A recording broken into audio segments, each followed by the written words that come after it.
यहाँ क्या कर रहा था? नमस्कार दोस्तों, जहां आज पूरे देश भर में गणतंत्र दिवस मनाया जा रहा है, 26 जनवरी मनाई जा रही है, वहीं कल 25 जनवरी को पटना के राजेंद्र नगर टर्मिनल स्टेशन पर स्टूडेंट द्वारा प्रोटेस्ट किया जाता है। दोस्तों, इसके पहले तत्कालीन रेल मंत्री पीयूष गोयल जी द्वारा एक ट्वीट आता है और ट्वीट में होता है कि छात्रों को 4 लाख से ज्यादा नौकरियां दी जाएंगी। इसके बाद में सभी छात्रों के अंदर एक नई किरण से जागती है कि अब कोई आ गया है जो हमको नौकरी दे सकता है और हम सरकारी नौकरी पा सकते हैं। इसके बाद में दोस्तों 2019 में वैकेंसी आती है 37,000 पदों के लिए, लेकिन सरकार इसके बाद में रेलवे विभाग आरआरबी भूल जाता है कि इसमें एग्जाम भी लेना है। लेकिन फिर 2020 में जब 8 से 10 बार ट्विटर कैंपेनिंग की जाती है, डिजिटल कैंपेनिंग की जाती है और कई सारे हैशटैग चला जाते हैं ट्विटर में, तब इसके बाद में रेलवे बोर्ड जागता है और फिर वो एग्जाम कंडक्ट करता है। दोस्तों 2021 में एग्जाम हो जाता है और इसका रिजल्ट आता है 14 जनवरी 2022 को। दोस्तों ये जो एग्जाम हुआ था, इस एग्जाम में इंटरमीडिएट और जो ग्रेजुएशन वाले स्टूडेंट थे, दोनों को साथ में एग्जाम में बैठने के लिए एलिजिबल थे और दोनों ही साथ में एग्जाम दे सकते थे। तो इसमें दोस्तों मैटर ये हुआ है कि अगर जो एग्जाम पैटर्न जो था इंटर और ग्रेजुएशन का साथ में हुआ है, उसमें अगर इंटर वाला भी बैठा है और ग्रेजुएशन वाला भी बैठा है, तो इसमें निश्चित रूप से ये बात है कि अगर ग्रेजुएशन वाला और इंटर वाला दोनों साथ में है तो ग्रेजुएशन वाला ज्यादा ही इसमें मार्क्स ला सकता है और ज्यादा जल्दी वो क्वालिफाई कर सकता है, क्योंकि उसकी एलिजिबिलिटी कहीं ना कहीं इंटरमीडिएट वाले से ज्यादा है। तो दोस्तों इसमें मैटर ये हुआ है कि जब ये रिजल्ट आता है तो इसमें सबसे ज्यादा इंटर वाले जो स्टूडेंट थे वो आधे तो बाहर हो गए, क्योंकि उसमें जो ग्रेजुएशन वाले स्टूडेंट थे उनको फायदा हो गया।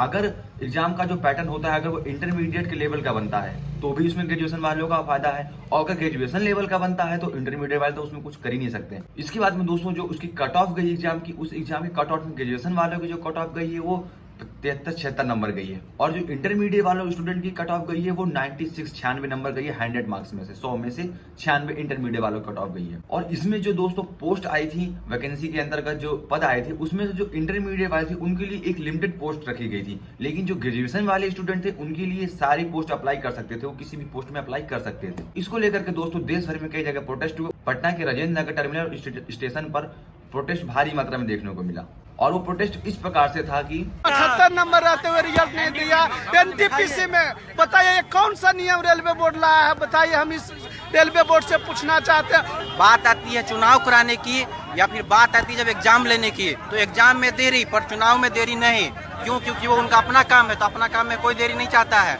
गवर्नमेंट हम लोग को भीख नहीं दे रही है, मेहनत करके हम लोग ने मार्क्स लाया था। अपना मन से गलत क्वेश्चन के बदले 5 क्वेश्चन काट दिया गया। ये गलती कहाँ से हो रहा है? देखिए क्वेश्चन पेपर जो सेट किए थे ना, क्वेश्चन में ही गलती था। 5 क्वेश्चन। इतना बच्चा आप देख रहे हैं ना कि हम लोग का भविष्य नहीं है। हम लोग 4-4 साल से तैयारी कर रहे हैं।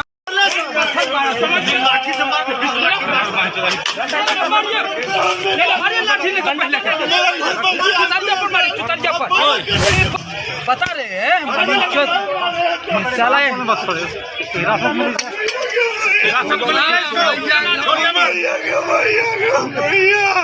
भगवान कसम किसी को नहीं मारे। दोस्तों आपको ये वीडियो देखने के बाद ऐसा लग रहा होगा कि जैसे किसी आतंकवादी के ऊपर कोई पुलिस बर्ताव कर रही हो, जैसे कोई आतंकवादी आके हमला कर रहे हो या आतंकवादी आके कोई आंदोलन कर रहे हो। नहीं लगता है कि ये छात्रों के ऊपर पुलिस ऐसा बर्ताव कर रही है। दोस्तों ये छात्र सिर्फ अपनी मांगे रख रहे हैं, और इनकी जो मांगे हैं वो मांगे इनकी 3 मांगे हैं। पहली मांग इनकी ये है कि जो एनटीपीसी की जो रिजल्ट आया उसको 20 गुना बढ़ा दिया जाए, उसको 20 गुना संशोधित करके दिया जाए, और जो रेलवे ग्रुप डी का जो एग्जाम है वो एग्जाम को पुराने पैटर्न पर किया जाए, नए पैटर्न पर नया पैटर्न जो उसमें एक मेंस परीक्षा भी ऐड कर दी गई है। और इसके बाद में उनकी जो तीसरी मांग ये है कि जो भी एग्जाम, ये दोनों एग्जाम रेलवे ग्रुप डी और एनटीपीसी का जो एग्जाम है, ये एग्जाम जल्दी से जल्दी इसका रिजल्ट आए और नियुक्ति की जाए, ताकि ये वैकेंसी का जो 3 साल हो गया है, जो 3 साल से बच्चे लड्डू मन में फोड़े बैठे हुए हैं कि हमको नौकरी मिलेगी, उनके अंदर का जो ये माहौल बना हुआ है, उनके अंदर नौकरी ना मिलने का या मिलने का, तो वो जल्दी से उन चीज को उनको छुटकारा मिल जाए। दोस्तों हमारे देश में इतने सारे छात्र हमेशा हर साल इतनी तैयारी करते हैं हर परीक्षाओं को लेकर के, क्यों? क्योंकि हमारे देश में छात्र जो होते हैं, कोई भी परीक्षा जो होती है वो एक लिमिटेड टाइम और एक सही समय के अनुसार नहीं हो पाती है। तो जो छात्र कोई भी वैकेंसी आती है उसमें सारे जो छात्र किसी भी पर्टिकुलर एग्जाम की तैयारी कर रहे होते हैं, फॉर एग्जाम्पल अगर कोई रेलवे की तैयारी कर रहा है और अगर उसमें पुलिस की वैकेंसी आ गई तो रेलवे वाले, पुलिस वाले और जो टीचर की तैयारी कर रहे होते हैं या किसी और कोई पोस्ट की तैयारी कर रहे होते हैं तो सारे आके एक ही एग्जाम में भर जाते हैं। तो इससे जो क्या होता है कि कम से कम लाखों करोड़ों की संख्या में स्टूडेंट अप्लाई करते हैं और जो भी विभाग होता है उस विभाग की अच्छी खासी कमाई हो जाती है। अगर एक बच्चे से 100-200 रुपए 500 रुपए भी ले जाते हैं तो यहाँ तक करोड़ों रुपए में कमाई हो जाती है। अगर दोस्तों बात की जाए उत्तर प्रदेश की, तो उत्तर प्रदेश में होने वाले चुनाव से पहले कई पेपर कंडक्ट कराए गए। उन पेपर कंडक्ट जो कराए गए हैं उनमें से ज्यादातर पेपर लीक हो गए हैं और आज तक वो पेपर पूरे ही नहीं हुए और कई सारी धांधली देखने को मिली है। दोस्तों ये हमारे यहाँ की नौकरी की स्थिति वर्तमान हो गई है। इसको लेकर के छात्रों के अंदर दोस्तों एक ऐसा माहौल पैदा हो गया कि उनका भविष्य किस दिशा में जा रहा है, क्योंकि दोस्तों कोरोना के बाद से जब से प्राइवेट सेक्टर में इतनी जनसंख्या बढ़ने के बाद, इतनी नौकरियां जाने के बाद में सरकारी नौकरी को लेकर के छात्रों के अंदर एक ऐसा उमंग जागा हुआ है कि वो हो सकता है कि सरकारी नौकरी पालें और अपने माँ बाप का नाम रोशन कर दें। लेकिन दोस्तों ऐसा नहीं है, ये इतनी ही आसान नहीं है गवर्नमेंट और इतना आसानी से आपको नौकरी नहीं देने वाली है। तो इसी को लेकर के छात्रों ने कई जगह प्रोटेस्ट किए हैं और उसको लेकर के और फिर इसके बाद में अभी नया नोटिफिकेशन आता है रेलवे के द्वारा अभी फिलहाल का कि जिन जिन छात्रों ने प्रदर्शन किए हैं उनको आजीवन प्रतिबंध लगा दिया जाता है, उनको कभी जीवन भर में नौकरी ही नहीं दी जाएगी। तो दोस्तों छात्रों के साथ इस तरह हो रहे बर्ताव को देखते हुए क्या लगता है कि आने वाले फ्यूचर में हमारे इंडिया का जो यूथ है, जो हम लोग यूथ आइकन माने जाते हैं कंट्री में अपने, उनका क्या फ्यूचर होगा आगे, इसको लेकर के बहुत सारी चिंताएं हैं। तो दोस्तों अगर मैं उम्मीद करता हूं कि आप भी अगर किसी स्टूडेंट हैं, अगर आपके या कोई बेटा आपकी तैयारी कर रहा है तो आप लोग प्लीज इन सब विषयों को लेकर के सोचिए, समझिए और सवाल उठाइए गवर्नमेंट से। मैं नहीं कहता हूं कि आप प्रोटेस्ट करें, क्योंकि प्रोटेस्ट ही नहीं हर चीज का सोल्यूशन होता है। हो सकता है कि बातचीत से भी किसी चीज को कोई समझ सकता है, कोई अधिकारी, कोई गवर्नमेंट तो अपना काम कर देगी, क्योंकि गवर्नमेंट को तो चुनाव भी लड़ना है। लेकिन बात यहाँ अधिकारियों की है, अधिकारी नहीं सुनते हैं तो उनको मनवाने के लिए भी छात्रों द्वारा कई सारे प्रोटेस्ट इसी वजह से किए जा रहे हैं।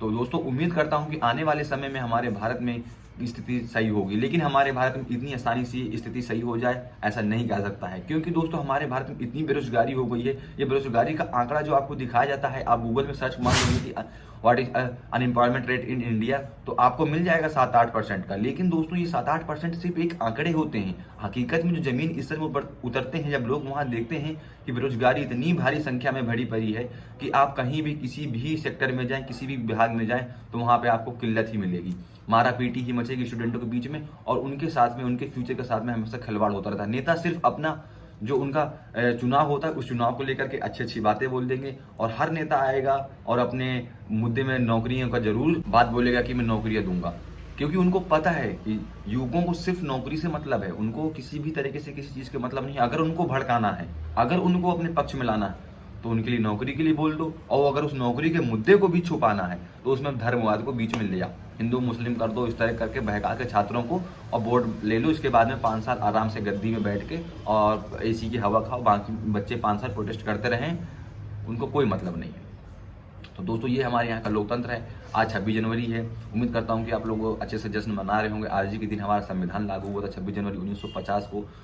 तो लेकिन दोस्तों इस तरह की खबरें जब हमारे देश में आती हैं तो एक अंदर से थोड़ा सा फील आता है कि नहीं कि गलत हो रहा है स्टूडेंट के साथ में, बिकॉज मैं भी एक स्टूडेंट हूँ, मुझे भी पता है कि स्टूडेंट की जो सोच होती है, जो उनकी थिंकिंग होती है, आगे फ्यूचर प्लानिंग जो होती है, अगर उस चीज़ को लेकर के कहीं कोई सरकार कोई ऐसा बर्ताव करती है तो उनके अंदर एक डर का माहौल पैदा हो जाता है अपने भविष्य को लेकर के।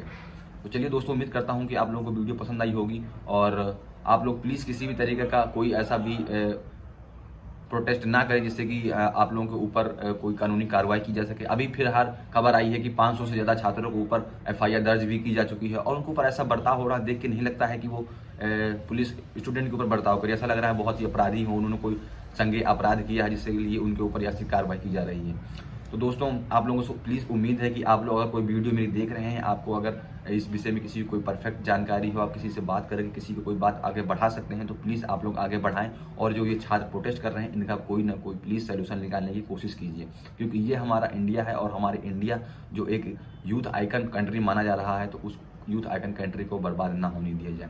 चलिए दोस्तों, उम्मीद करता हूं कि आपको वीडियो अच्छी लगी होगी। धन्यवाद। और अगर आप मेरे चैनल पर नए हैं तो प्लीज़ मेरी चैनल को सब्सक्राइब कर लीजिए। मैं ऐसे ही इंटरेस्टिंग टॉपिक पे वीडियो बनाता रहता हूं, जो भी देश की social, education issue, political commentary होती है, मैं उन सब चीज़ों पर वीडियो बनाकर मैं आते रहता हूँ टाइम पे। तो प्लीज़ दोस्तों अपना प्यार एंड सपोर्ट अपना बनाए रखें और प्लीज़ दोस्तों चैनल को सब्सक्राइब कर दें, क्योंकि मेरी जो संख्या है वीडियो देखने की वो 75% तो अनसब्सक्राइब लोग हैं, ओनली 25% लोग जो सब्सक्राइब किए वो मेरे वीडियो देखते हैं। तो प्लीज़ दोस्तों वीडियो देखने से पहले चैनल को सब्सक्राइब जरूर कर लीजिए करिए। धन्यवाद।